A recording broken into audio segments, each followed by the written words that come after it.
mexeu com todo mundo essa matéria, né, Aninha? Bem-vinda. Foi muito especial. Parabéns. Obrigada, É muito Carol. difícil, gente. Parabéns, você mandou muito Obrigada. bem. Né, doutora?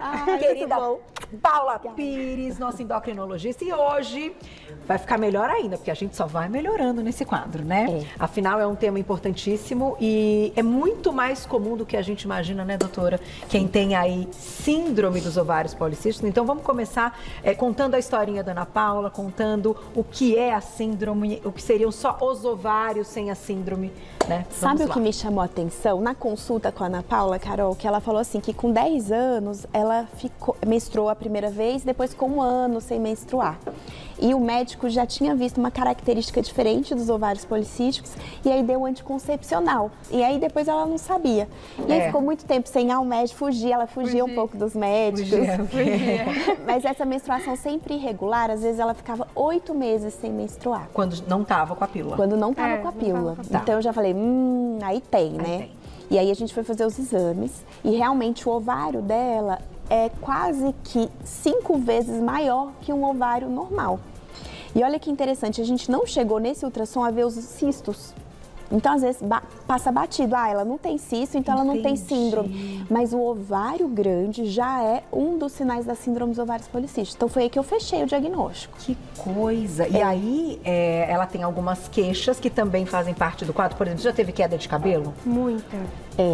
Queda de cabelo é um de cabelo. clássico, né? Quando eu tive, que eu relato das minhas quedas foi quando os ovários policísticos estavam completamente descontrolados. Outra coisa que ela reclamou foi de pelos em lugares atípicos, por exemplo, muito pelo na barriga, aqui nessa região peitoral, às vezes até nas costas, nos lugares masculinos, assim, que é mais comum o homem ter. Entendi. E exame e testosterona, ela tem que estar sempre elevada ou não? A gente tem 4 tipos de síndromes ovários policísticos, né? Tem a clássica, que é alteração na menstruação, alteração na testosterona com esses sintomas masculinos, né? Pelo, queda de cabelo. E associado a isso, a gente tem os cistos nos ovários. Essa é a clássica. Essa é a clássica. Só que nem é a mais comum. Mas além disso, a gente tem 3 combinações. A gente tem os pacientes como a Aninha. Ela não tem aumento de testosterona no sangue.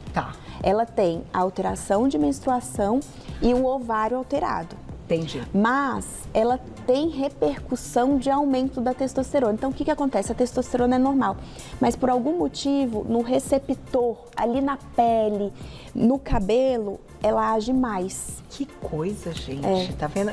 Isso tem que ser uma referência na área para ler um exame como esse. Vamos colocar na tela, a gente tem um vídeo que ilustra um pouquinho, né? Pra gente dar uma olhadinha aí como é que se apresentam, então, esses ovários policísticos. Vamos colocar na tela. É isso que você comentou, né, doutora? Às vezes a gente consegue ver ou não os cistinhos, né? Não é sempre que vê. E por que fica esse tempo com a menstruação irregular? Não tem liberação hormonal suficiente? A base é a insulina, é o aumento de insulina associado à alteração genética. O aumento de insulina, por mexer muito com os hormônios, tanto dos ovários, quanto das adrenais, quanto da hipófise. Então, essa síndrome é muito global, atrapalha a menstruação. Atrapalha a menstruação. Tanto que só do paciente perder um pouquinho de peso, Carol, já menstrua. É impressionante. Impressionante. Que legal. Aí na tela, então, a gente ilustrou para vocês e a gente preparou também, né, Aninha, um pouquinho das suas características que a doutora comentou. Aqui temos a Aninha. Aqui, ó, que linda. Eu amei, Carol. Maravilhoso, né, Juju? Olha lá. Vamos colocar aqui, então, como a doutora acabou de comentar, nem todo mundo vai apresentar todas essas queixas ou essas características, mas como você já disse, as principais, a clássica envolve outras questões também que pode ter o aumento da testo. Que não é o caso da Aninha. A clássica é aumento de testo, alteração de menstruação e cisto no ovário. Tá. Essa é a clássica. Essa é a clássica. Só que até 30%, Carol, não tem cisto no ovário. E aí muita gente confunde, porque chama síndrome dos ovários policísticos. Eu não tenho síndrome dos ovários, então eu não tenho essa síndrome. Não. Só 70% tem o cistos, 30% não tem cisto no ovário. Mas tem a síndrome. Mas tem a síndrome dos ovários policísticos. Mas tem a síndrome. Porque o ovário é disfuncionante. Entendi. Mesmo que não tenha o cistinho lá, o que a gente não consiga ver no exame. Mesmo que não tenha o cistinho lá. E no caso da Aninha, ela não tinha o cisto, mas é muito chamativo, né, Ana? O ovário dela é muito aumentado. Que coisa. Então, ele tá ali produzindo anormalmente aqueles hormônios, tá meio bagunçado. E o fato dela ficar 8 meses sem menstruar, já fecha o diagnóstico. Já fecha, tá certo. Eu vou colocar aqui então para o público. Vamos lá, vamos ler aqui. Falha na menstruação, aumento do volume ovariano, resistência à insulina e dificuldade de perder peso. Vamos então nos concentrar nessa parte, nessas duas partes ali, porque toda vez que a gente fala resistência insulínica, todo mundo que tem a síndrome do ovário policístico vai ter resistência insulínica? Você vê que resistência à insulina e ganho de peso não está nos critérios diagnósticos. Ok. Né? Os critérios diagnósticos, como eu falei, alteração de menstruação, alteração do tração transvaginal e nos hormônios masculinos. Certo. São esses critérios. A resistência ao ovário, a resistência à insulina e o aumento de peso são fatores associados. Entendi. Nem todo mundo tem. A gente tem síndrome dos ovários policísticos em mulheres magras. Tá. A gente tem, isso acontece. Que não tem a resistência Que não tem a resistência à insulina, mas a maioria das síndromes dos ovários policísticos tem resistência à insulina, tem sobrepeso, tem alteração de colesterol e tem aumento de risco cardiovascular. Nossa, também. Então por isso que a gente tem que ter esse olhar bem global. Porque é metabólico. Não só da anticoncepcional, Entendi. aí volta a menstruar e tá tudo certo. Não. Não. Ela é muito mais metabólica e hormonal do que tudo. Então a gente tem que proteger esses pacientes. E vamos lá, tem que mexer na alimentação. É claro que a Aninha já está passando por toda a parte, né, de mudanças de hábitos alimentares. No entanto, cuidar de ovários policísticos vai além de mudança de hábito, né, doutora? Sim. E aí? Como é que a gente cuida, então, né, dessas queixas e dos ovários policísticos? Como a causa base é a resistência à insulina, então o aumento da insulina bagunça todos os hormônios dos ovários e para a menstruação, a gente sabe que uma das melhores estratégias para equilibrar essa insulina é uma alimentação saudável sem fazer pico de glicose. Né? A gente fala muito da alimentação low carb, que é uma estratégia legal, mas não necessariamente low carb. Muita gente confunde, né? Low carb com no carb, nenhum carboidrato. Nunca mais. Mas a gente pode comer sim carboidratos, desde que a gente consiga comer da forma certa. Então, por exemplo, carboidratos integrais. Então, trocar o pão branco pelo um pão 100% integral já ajuda.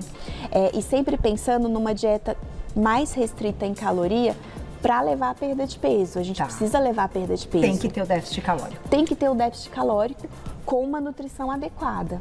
Tem que associar essas duas coisas, né? Que é o que a gente está tentando aqui fazer com a Aninha. A Aninha já perdeu 10% do peso dela e voltou a menstruar.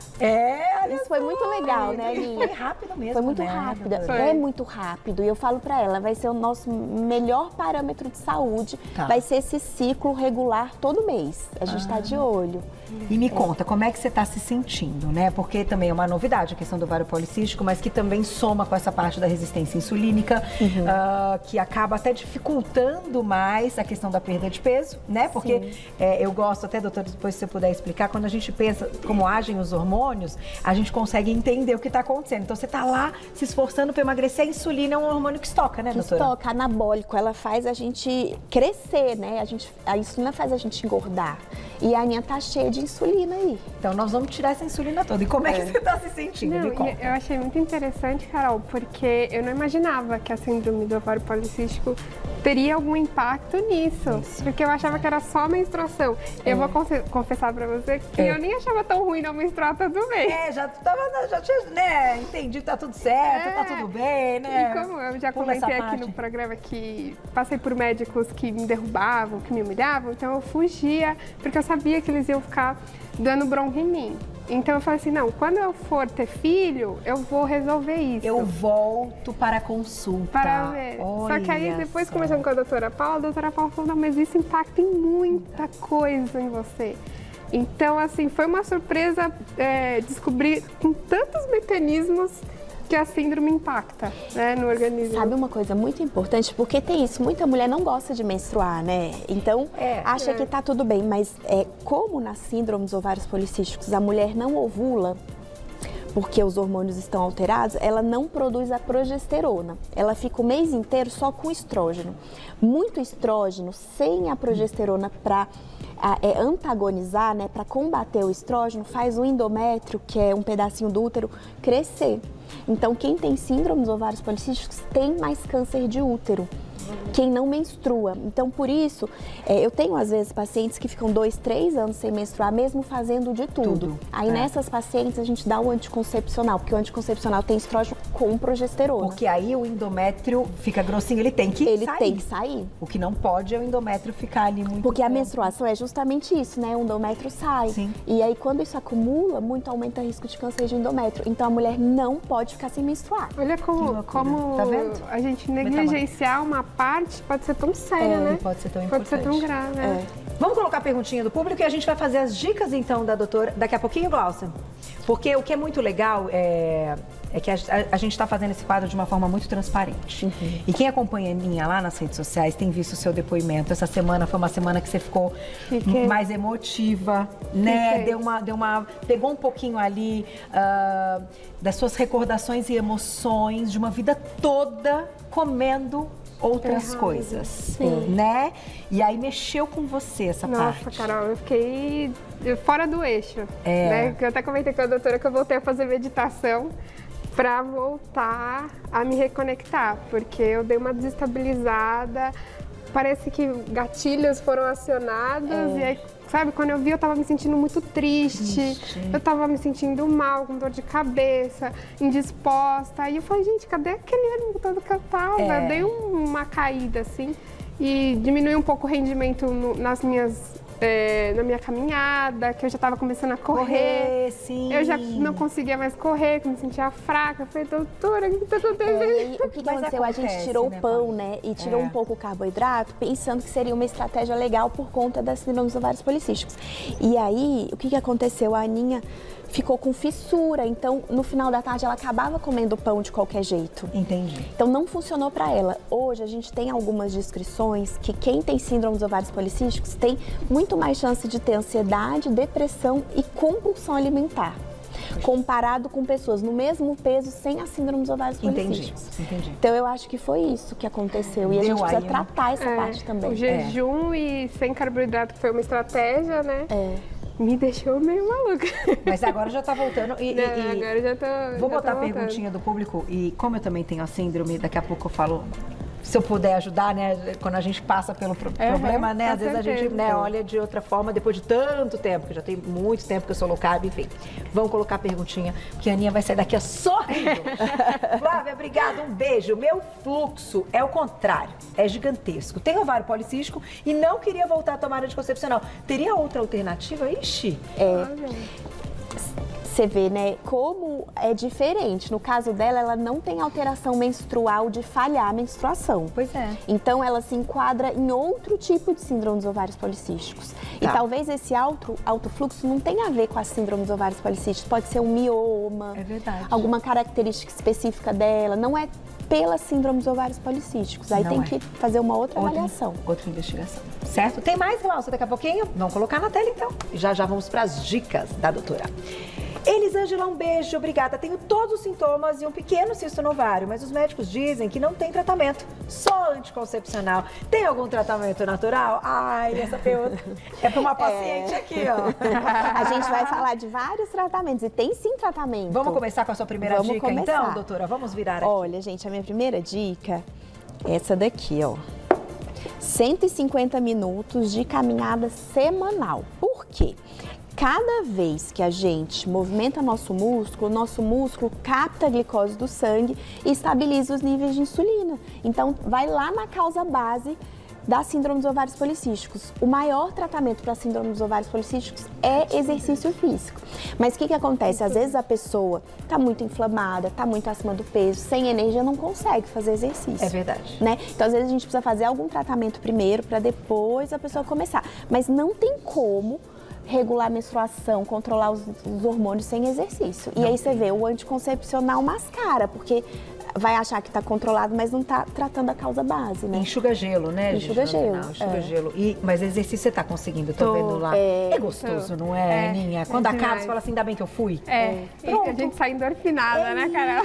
É isso. Fala, ainda bem que eu fui. O começo ele vem com uma preguicinha, uma coisa que se arrasta. Por quê, gente? Lógico que te tira da zona de conforto, né? E tudo que nos tira da zona de conforto, a gente vai querer dar aquela evitada.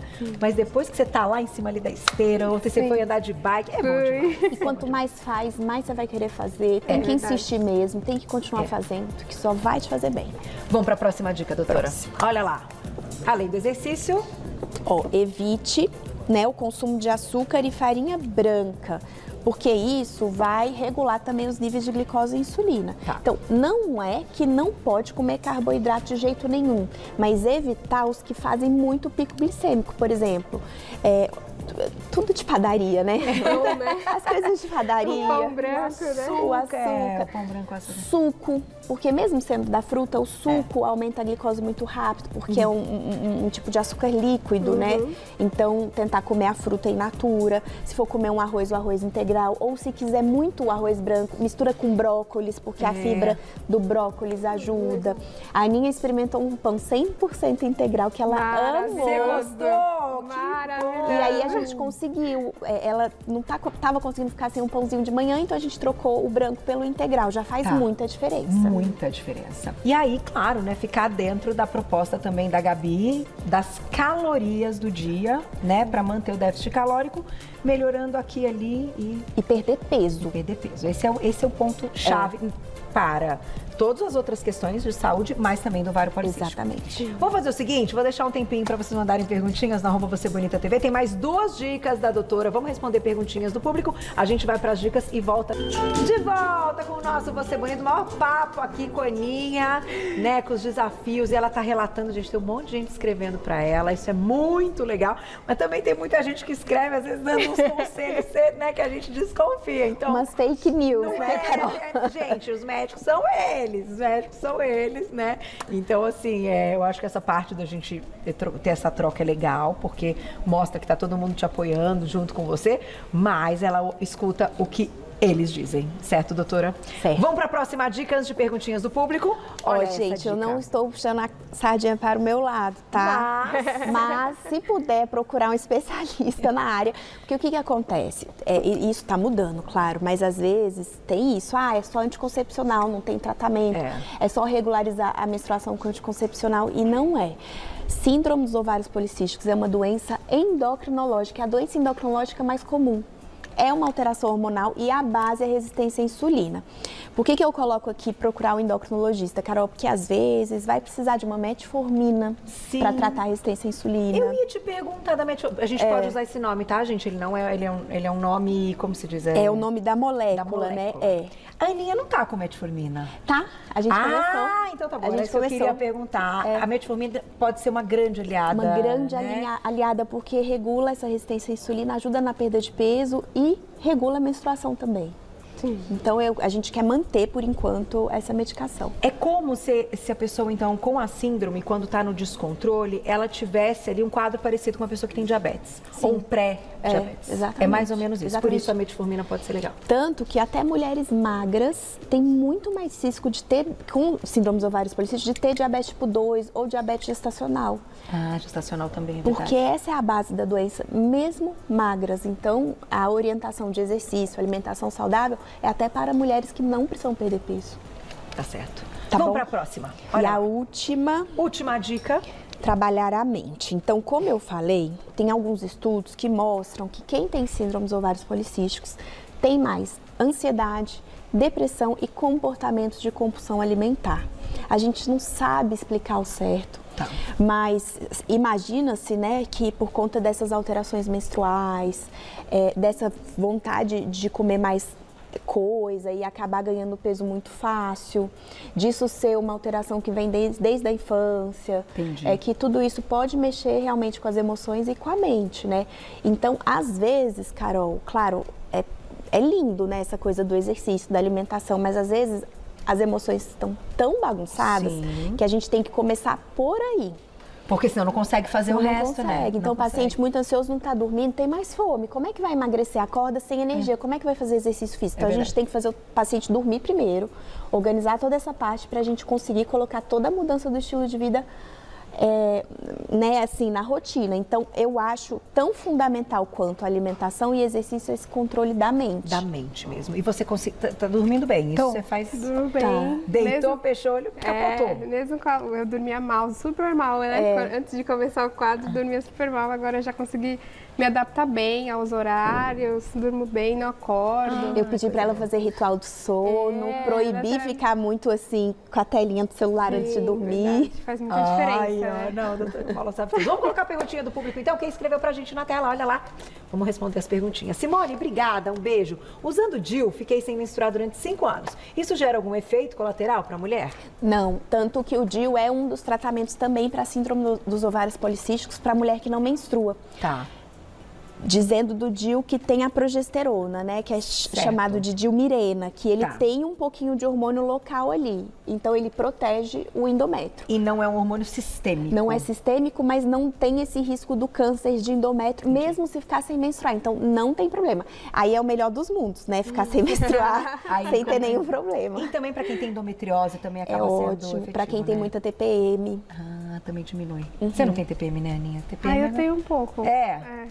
Vamos pensar o que a gente... Não, e a gente vai fazer, né, doutora, um capítulo no episódio que a Glaucia falou que tem que ser feito, que a Aninha tem uma vida social movimentadíssima.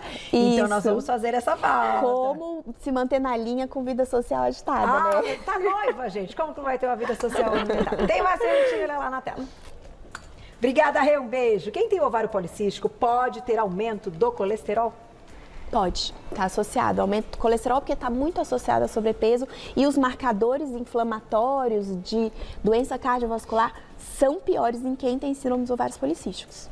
Tá. Mas isso não é uma sentença, né? Não quer dizer que quem tem síndrome dos ovários policísticos vai ter um problema cardíaco, mas é mais para a gente ter muita atenção e olhar no metabolismo como um todo. Então, você não tem alteração de colesterol, né, Aninha? Não tem. Você não tem. A Aninha não tem, mas tem mais associação, sim. Tá certo. Tem mais perguntinha. Na tela. Cláudia, obrigada, um beijo. Fui diagnosticado com ovário policístico, perdi 35 quilos com tratamento para obesidade e educação alimentar. Os cistos sumiram. A alimentação tem relação, então, com a síndrome? Total. Ela é o tratamento. É o tratamento, exatamente. Perder peso e regular a alimentação e fazer exercício, é o tratamento. É impressionante. E você vê, os cistos somem mesmo, o ovário volta ao normal e os hormônios regulam. É uma coisa muito impressionante. Agora, falando da atividade física, doutora, você comentou da caminhada e tal, e a gente está pensando aqui no caso da Aninha, que você tem conseguido ir fazer a caminhada, já começou o início de corrida, tem ido lá no estanque e na academia também fazer um pouco da musculação e tal. É legal, então, que essa mulher que tem o ovário policístico, ela pense na atividade física de uma forma progressiva. Então, assim, preciso aumentar cada vez mais, preciso me desafiar a ter um gasto maior no exercício. Carol, eu acho que com certeza, e para todo mundo, né? Eu acho que a gente começa com 150 minutos, 2 vezes por semana uma musculação, mas eu acho que o ideal para todo mundo é fazer exercício diariamente. Todo dia, né? E mesmo que isso demore 10 anos, sabe assim, você vai devagar, mas vai tentando aumentar, colocar isso na rotina, até virar um hábito diário. Tá. Porque isso só vai ter benefícios para a vida. Também. Melhora sono, melhora ansiedade, gasto calórico, te deixa mais forte para envelhecer com qualidade de vida. Então, quanto mais, melhor. É a única coisa na vida que quanto mais a gente gasta, mais a gente tem para gastar. Quanto mais energia a gente gasta, mais energia a gente tem. É verdade. E muita gente não acredita, porque no começo é difícil mesmo. E às vezes demora 2 anos para o negócio ficar bom. Mas fica, uma hora fica. Não, mas ela tá feliz, foi até dar bike ontem lá no Ibira que eu vi. Tem mais perguntinhas, temos 3 minutinhos, dá tempo, olha lá. Angélica, obrigada, um beijo. Tenho 53 anos e ainda não estou na menopausa. Tomo anticoncepcional há 1 ano e 2 meses. Faz mal ficar esse tempo todo sem menstruar? Olha, 53 anos e não tá na menopausa, vamos rever isso, né? Usar anticoncepcional nessa idade já não é tão recomendado. Eu acho que... ela disse que não está menstruando. Será que é pelo anticoncepcional ou porque está entrando na menopausa? Aqui eu fico na dúvida, viu? É melhor rever, né? Investigar um pouquinho melhor mais. rever. 90% das mulheres com 53 anos já estão na menopausa. Agora, Aninha, você estava contando pra gente, é legal a gente contar isso pro público, que o seu maior desafio é o café da manhã. que é o momento, isso deve ser assim, muita gente que está assistindo deve se identificar. Você está treinando depois do café da manhã. Agora, quando a gente fez a estratégia do jejum e sem carboidrato, eu tava treinando à tarde. Tá. Mas foi muito difícil. Foi difícil. Muito difícil. Assim, o café da manhã é muito importante pra mim. E eu nem imaginava que era tanto, doutora. Nem imaginava. Quando Meu tirou, Deus, quando tirou. você falou, não posso viver sem. Nossa, foi demais, Carol. Mas agora você voltou para treinar de manhã. E aí agora eu consigo. Não tenho um horário fixo todo dia. Tá. Mas agora, como eu voltei com o café da manhã, então às vezes eu consigo de manhã, às vezes quando eu tenho mais coisa da confeitaria, eu vou à tarde. Ela tá muito mais feliz com o café da manhã. Voltou. Mas, doutora, pra gente fechar, que a gente só tem 1 minuto, né? 1:10. Não seria uma estratégia, então, já que ela não abre mão daquele café da manhã, e ele vai ter um pouco mais de carbo, sim, porque isto ela não abre mão e a faz feliz, gastar logo depois? Total, isso todo o congresso americano que eu vou, Carol fala. Faça exercício logo depois da refeição. Aí, Aninha, lembra de mim? Lembra da doutora? Tá lembra disso. Comi meu pãozinho, fui feliz agora. Calma, vou gastar esse pãozinho também. Ele entra, mas ele sai. Entendeu? Isso mesmo. Vou feliz fazer meu exercício. Não é... Gente, não é fácil. A Glaucia tá aqui brincando. Claro que não, mas eu acho que a gente precisa pensar nas estratégias do que é possível. Então, assim, não custa tentar colocar pra meta ser sempre depois do café da manhã. Né, doutora? Eu acho. Eu amo exercício de manhã, acho que o dia fica diferente. Com certeza. Doutora maravilhosa, muito obrigada. Essa médica é tudo. Aninha, parabéns. É muito bom ver seus olhos brilhando, o seu sorriso. Continue firme e forte. Conte com a gente. Você que está nos assistindo, siga lá a Aninha. Ela tá contando tudo numa transparência tão gostosa. Então, um beijo pra sua família que tem te apoiado. Obrigada, E eu te espero Carol. semana que vem, né? Semana que vem tem mais EB Transformando Vidas, episódio inédito. E eu vejo você